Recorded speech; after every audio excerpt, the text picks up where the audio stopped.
எல்லாருக்கும் வணக்கங்க. நாம் இன்னைக்கு பண்ண போகிறது ஒரு ஆன்மீக சுற்றுலா, ஆன்மீக உலான்னு சொல்லாமே. இதில் நம்ம பார்க்க போகிறது ஒரு முருகன் கோயில்.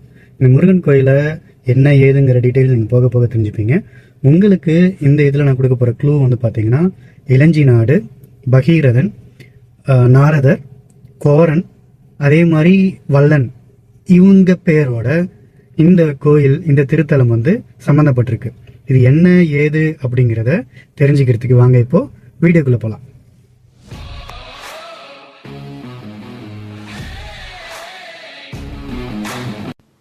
ஆமாங்க, இது வல்லக்கோட்டை முருகன் கோயிலை பற்றி தான் நாம் இப்போ பார்க்க போகிறோம்.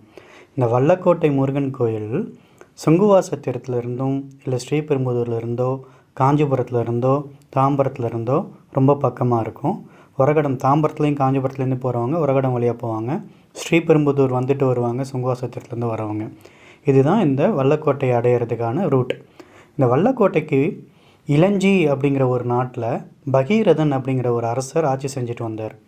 இந்த பகீரதன் ஆட்சி செஞ்சபோது அவருக்கு பார்க்குறதுக்காக நாரதர் வந்தார். நாரதரை அவர் அரசாங்க வேலை காரணமாக, பலுவின் காரணமாகவோ இல்லை ஒரு அலட்சியத்து காரணமாகவோ அவரை பார்க்க முடியாமல் விட்டுட்டார் பகீரதன். இதனால் கோபம் கொண்ட நாரதர் என்ன பண்ணார், சமகாலத்தில் வாழ்ந்துட்டு வந்த கோரன் அப்படிங்கிற அரக்கன்ட்ட போயிட்டு, நீ எந்த நாட்டை ஜெயித்தாலும் இந்த இளஞ்சி நாட்டை ஜெயித்தாதான் நீ திக்விஜயம் செய்கிறதுக்கான முழு பலன் கிடைக்கும் அப்படின்னு அவனோட ஆசையை தூண்டி கோரன் வந்து இளஞ்சி நாட்டு மேலே படையெடுத்து பகீரதனை வெற்றி கொண்டான். போர்லையும் நாட்டையும் இழந்த பகீரதன் வந்து என்ன செய்கிறது அப்படின்னு நாரதர்கிட்டே போயிட்டு சரணடைஞ்ச போது, நீ போய் துர்வாச முனிவரை பாரு, அவர் உனக்கு பரிகாரம் செய்வார் அப்படின்னு நாரதர் கைட் பண்ணுறார். அவரோட கைடன்ஸ் படியே பகீரதன் அரசன் வந்து துர்வாசரை போய் மீட் பண்ணுறான். துர்வாசர் வந்து இந்த வல்லக்கோட்டை முருகரை போய் கும்பிடுங்க, இழந்ததை மீட்டு கொடுப்பார் அவர் அப்படின்னு சொல்கிறாரு. அவரோட பேச்சுப்படியே வல்லக்கோட்டை முருகன் கோயிலில் வந்து பகீரதன் வேண்டும்போது அவர் இழந்த செல்வங்களும் நாடும் அவருக்கு திரும்பி கிடைக்குது.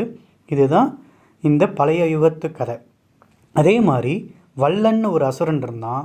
அந்த அசுரன் வந்து இந்திரன் முதலானவங்களை வெற்றி கொண்டான். இந்திரனுக்கு வந்து என்ன பண்ணுறதுன்னு தெரியல. தன்னோட மருமகனான முருகன்கிட்ட போய் கேட்குறாரு. முருகன் வந்து அந்த வல்லன் அசுரனை ஆட்கொண்டுறார். அவரை ஜெயித்த உடனே வல்லன் அசுரன் வந்து ஒரே ஒரு ரிக்வெஸ்ட் மட்டும் பண்ணுறான்.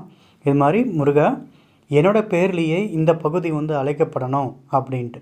அந்த ஒரு ரீசன்னால் அவனுக்கு அந்த அருள் கொடுக்குற மாதிரி இந்த பகுதியை வல்லனின் கோட்டை அப்படிங்கிற மாதிரி வல்லக்கோட்டை அப்படின்னு மருவி இப்போ நம்ம கூப்பிடுறோம்.